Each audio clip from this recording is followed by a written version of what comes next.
بہت اہم سوال ہے، پورا پڑھیں آپ۔ علماء پر اعتراض یہ ہے کہ آپ لوگ حق بات کو چھپاتے ہیں، ڈرتے ہیں بیان کرنے سے کہ اس سے عوام آپ کو اہل سنت سے نکال دے گی، قبول نہیں کرے گی۔ دو تین باتیں عرض کرنی ہیں۔ آپ کا ایک کلپ دیکھا جس میں آپ نے جواب دیا حضرت عمار بن یاسر کو حضرت معاویہ کے لشکر نے قتل نہیں کیا بلکہ باغیوں نے کیا، جبکہ یہ بات غلط ہے۔ مستدرک حاکم کی حدیث نمبر 5660 میں ہے کہ حضرت معاویہ نے کہا تھا کہ ہم عمار کو کیا ہم نے قتل کیا، ان کو علی نے قتل کروایا ہے، کیونکہ انہوں نے ہی ان کو لا کر ہمارے نیزوں کا نشانہ بنایا ہے۔ اب اس کا کیا مطلب ہے؟ حق کیوں بیان نہیں کرتے علماء؟ اس کا میں اسی کلپ میں جواب دے چکا ہوں، حضرت معاویہ نے یہ فرمایا تھا اور اس کا کیا مطلب ہے، یہ آپ پورا کلپ سن لیں، اس بات کا اسی کلپ میں جواب موجود ہے۔ تو حق بیان کرتے ہیں، تبھی اس سوال کو میں نے خود ہی اٹھا کے خود ہی اس کا جواب بھی دیا ہے۔ حضرت میری آپ سے پھر میں یہ کہتا ہوں، اگر آپ مانتے ہو کہ حضرت معاویہ نے ہی قتل کیا تھا تو پھر ایک دعوے پہ ٹکتے کیوں نہیں ہو؟ پھر آپ ان کو فاسق کیوں نہیں کہتے؟ کوئی شخص داماد رسول کے خلاف تلوار اٹھائے، عمار ابن یاسر جنتی صحابی کو قتل بھی کرے اور یہ حدیث سننے کے بعد بھی توبہ نہ کرے، تو قاتل سے بڑا کوئی فاسق ہو سکتا ہے بھائی؟ تو پھر آپ بولو نا کہ وہ جیسے شیعہ لوگ بولتے ہیں، پھر آپ بولو کہ وہ فاسق ہیں، ان کے ساتھ رضی اللہ تعالی عنہ لگانا جائز نہیں ہے، ان کی حدیث قابل اعتماد نہیں ہے، اور بخاری میں جو امام بخاری نے ان سے حدیثیں لی ہیں اصول حدیث کے بالکل خلاف کیا، اور امام بخاری کا ان سے حدیث لینا اس کی علامت ہے کہ وہ ان کو عادل سمجھ رہے ہیں۔ تو امام بخاری بھی غلط، امام مسلم بھی غلط، امام ترمذی بھی غلط، امام ابو داؤد بھی غلط، امام نسائی بھی غلط، یہ سارے معاذ اللہ نقل کفر منجن بیچ رہے تھے۔ تو پھر شیعہ مسلک ٹھیک ہے، پھر یہ بولو آپ، پھر ہم آپ کو اس کا جواب دیں گے۔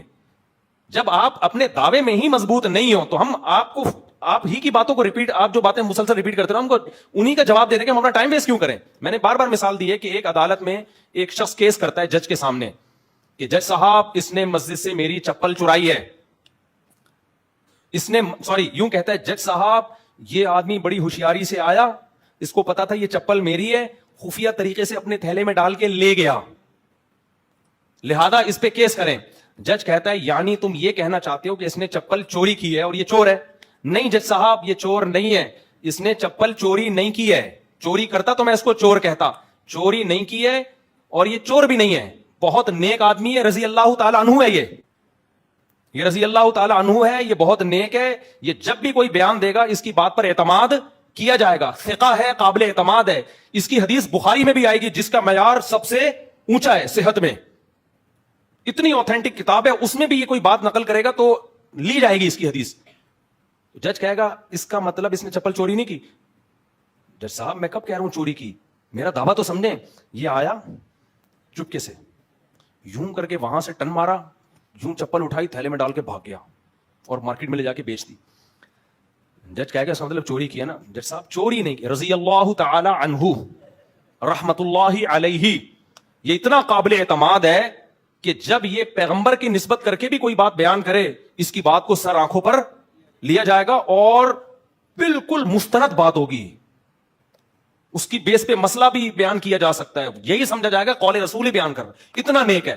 جب پھر سوال دہرائے گا اس کا مطلب یہ چور نہیں ہے؟ نہیں چور تو نہیں ہے، تو اس کا مطلب پھر اس نے چپل نہیں چرائی؟ نہیں میں یہ نہیں کہہ رہا چرائی ہے، چپل لی کس نے ہے؟ یہ دیکھو ویڈیو کیمرہ، اس نے جب تھپڑ لگا کے بولے گا تیرے اوپر تو ڈپریشن کا مریض ہے یا تیری اوپر کی کھوپڑی کیا ہے؟ 3 سے 4 دفعہ جج چیلنج سنے گا، اس کے بعد پولیس والوں کو بولے گا اس کو اٹھا کے یا تو توہین عدالت کا کیس چلاؤ، اس کو بند کرو، اس کو یا اس کو مینٹل ہاسپٹل بھیجو۔ تو میں بھی جہلم والی سرکار سے کہتا ہوں کہ تم حضرت معاویہ پہ رضی اللہ، تم چوری سے بڑا الزام لگا رہے ہو، مسجد سے چپل چوری کرنا اتنا بڑا جرم نہیں ہے، سب سے بڑا جرم اسلام میں کسی انسانی جان کا ناحق قتل ہے، اور قتل بھی عمار ابن یاسر کا، اور تلوار اٹھانا داماد رسول کے خلاف، اس سے بڑا کوئی جرم ہو سکتا ہے؟ ہمارے پاس تو اس کا آسان جواب ہے، بھائی یہ سب اجتہادی غلطی تھی۔ حضرت معاویہ جو کہہ رہے ہیں کہ آپ نے قتل کیا ہے، تو مطلب یہ تھا کہ ذریعہ کون بنا ہے؟ آپ بنے، باقی ہماری فوج میں ایسے لوگ ہیں جنہوں نے تلوار اٹھائی ان کے خلاف قتل کر دیا، مطلب یہ تھوڑی کہ میرے کہنے پہ کیا قتل۔ جب فتنہ ہوتا ہے تو فتنے کے اسباب میں یہ ایسے نتائج نکلتے ہیں۔ اس کی مثال ایسے ہے کہ آپ کا جھگڑا ہو رہا ہو کسی کے درمیان، آپ منع کر رہے ہیں بھائی ابھی یہ لوگ بہت غصے میں ہیں، کوئی اس وقت سلو صفائی کے لیے بھی کسی کو نہ بھیجو، میں حالات کا ذمہ دار نہیں ہوں گا، ہماری قوم میں ہر طرح کے لوگ ہیں، سرفرے بھی ہیں، نیک بھی ہیں، تو ایسے موقع پہ کوئی سرفرا اٹھ کے اس کو مار دے تو آپ کیا کہیں گے؟ بھائی ہم تو منع کر رہے تھے نا کہ یہ اس موقع پہ یہ کام نہیں کرنا چاہیے، تو آپ نے کیا ہے، تو اب اس کے ذمہ دار بھی کون ہو گئے؟ آپ ہو گئے۔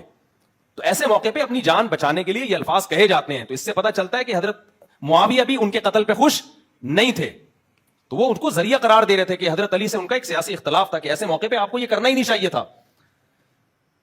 پھر بھی ہم کہتے ہیں کہ اس میں حضرت معاویہ اجتہادی غلطی پر تھے, حضرت حق علی کے ساتھ تھا. لیکن غلطیوں کی دو قسمیں ہوتی ہیں, آپ ان قسموں کو مانتے ہو کہ نہیں مانتے؟ قسمیں ہوتی ہیں غلطیوں کی. ایک غلطی وہ ہوتی ہے جس کی کوئی تعویل نہیں ہوتی ہے, غلطی وہ ہوتی ہے جس میں غلطی کی تعویل کی جا سکتی ہے. خود جہلم والی سرکار نے بھی تو کتنے لوگوں کی غلطیوں میں تعویلات بیان کی ہیں. تو سیاسی اختلاف تھا, اجتہادی غلطی تھی, اور اگر نہیں تھی آپ اس دعوے پہ مضبوطی سے قائم رہو. شیعہ کہتے ہیں حضرت معاویہ کی حدیث لینا جائز, بولو نہیں ہے, وہ کھلے عام فاسق کہتے ہیں. آپ ادھر سے بھی پیڑے کھا رہے ہو, ادھر سے بھی پیڑے کھا رہے ہو. تو شیعوں کے ساتھ جب ہماری بحث ہوگی تو ہم الگ بات کریں گے ان کے ساتھ. آپ اپنے آپ کو اہل سنت والجماعت میں کہتے ہو, اب رضی اللہ تعالیٰ عنہ لگا رہے ہو, آپ بخاری میں ان کی حدیثیں بھی مانتے ہو. شیعہ تو امام بخاری کو نہیں مانتا, وہ تو صاف کہہ دیں گے کہ بھائی امام بخاری نے حضرت معاویہ کی حدیثیں لے کے غلط کیا ہے, وہ حدیث قابل اعتماد نہیں ہے. لیکن انجینئر صاحب آپ یہ نہیں کہہ رہے, کیونکہ آپ ادھر سے بھی پیڑے کھانا چاہتے ہو, اہل سنت والجماعت کے پیڑے بھی, اور آپ شیعوں سے بھی حضرت معاویہ کو برا کہہ کے پیڑے کھانا چاہتے ہو. تو آپ کا یہ پوری اکیڈمی ہے لڈو اور پیڑوں کی دکان ہے. کسی ایک دعوے پہ ٹکو گے تو پھر ہم آپ کو جواب دیں گے.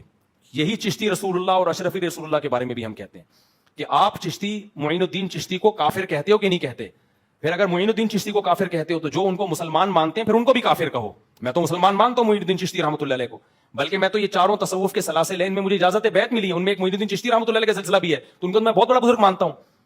تو اب سوال پیدا ہوتا ہے کہ آپ مجھے تو کہتے ہو کہ ان کو بزرگ مانتے ہو, کیوں میں ان کو, اگر میں یہ مانتا ہوں کہ انہوں نے یہ کلمہ پڑھایا ہے, یا تو میں مانوں گا ہی نہیں نا کلمہ پڑھایا ہے. آپ کی میں بات کا جواب بھی نہیں دے رہا, تو آپ پھر فتویٰ لگاؤ کہ مفتی طارق مسعود دار اسلام سے خارج, کہ جس شخص نے اپنے نام کا کلمہ پڑھایا مفتی طارق مسعود اس کو بھی کیا مان رہا ہے, مسلمان نہیں بلکہ بزرگ.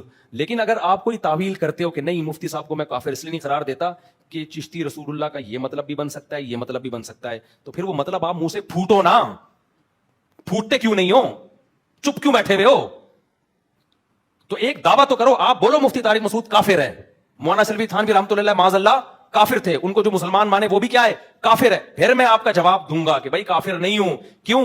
اشرف علی تھانوی نے جو کلمہ پڑھایا اس کا کیا مطلب جو آپ دعویٰ کرتے ہو, اور چشتی رسول اللہ کے جو آپ دعویٰ کرتے ہو وہ دعویٰ صحیح ہے بھی یا نہیں ہے, اس پہ بھی بحث کروں گا, اور اگر صحیح ہے تو اس کا مطلب کیا, اس پہ بھی بحث کروں گا. لیکن تم کم بخت, تم جج کا ٹائم ضائع کر رہے ہو, تم صرف امت میں ایک لڑائی پیدا کر رہے ہو, کسی ایک دعوے پہ تم ٹکنے کا نام ہی نہیں لے رہے ہو. تو اس کا مطلب تم ادھر سے بھی لڈو, بریلویوں سے بھی لڈو کھا رہے ہو کہ ان کو کافر نہیں کہہ رہے, ٹھیک ہے نا, اور ادھر سے بھی لڈو کھا رہے ہو تم کہ جو لبرل سیکولر قسم کے لوگ ہیں اور سمجھتے ہیں کہ بڑے توحید پرست ہو آپ, تو ادھر سے بھی لڈو کھا رہے ہو کہ میں کسی کو کافر نہیں کہتا. تو عجیب قسم کا آپ نے چوچو کا, تبھی تو میں نے ایک بیان میں کہا تھا آپ چوچو کا مربع ہو, کسی کی جگہ ٹکتے ہی نہیں ہو آپ. تو آپ سے میں گزارش کرتا ہوں انجینئر مرزا سے کہ آپ سیدھا سیدھا دعویٰ کر دو حضرت معاویہ کیا تھے, قتل بھی کرے, عمار ابن یاسر کے قاتل بھی ہوں, حضرت علی کے خلاف تلوار بھی اٹھائیں, اور اجتہادی غلطی پر بھی نہ ہو, جان کر رہے ہو سب کچھ, گالیاں بھی معاذ اللہ دلواتے ہیں ممبروں پہ, تو پھر رضی اللہ تعالیٰ عنہ بنتا نہیں ہے. پھر تو معاذ اللہ نقل کفر لعنت اللہ علیہ کا لفظ بھی ہلکا ہے, معاذ اللہ نقل کفر. ہم تو حضرت معاویہ سے محبت کو ایمان کا حصہ سمجھتے ہیں, تو پھر یہ لفظ بھی بھائی پھر آپ پھر کھل کے بات کرو, یہ دو نمبری چھوڑ دو.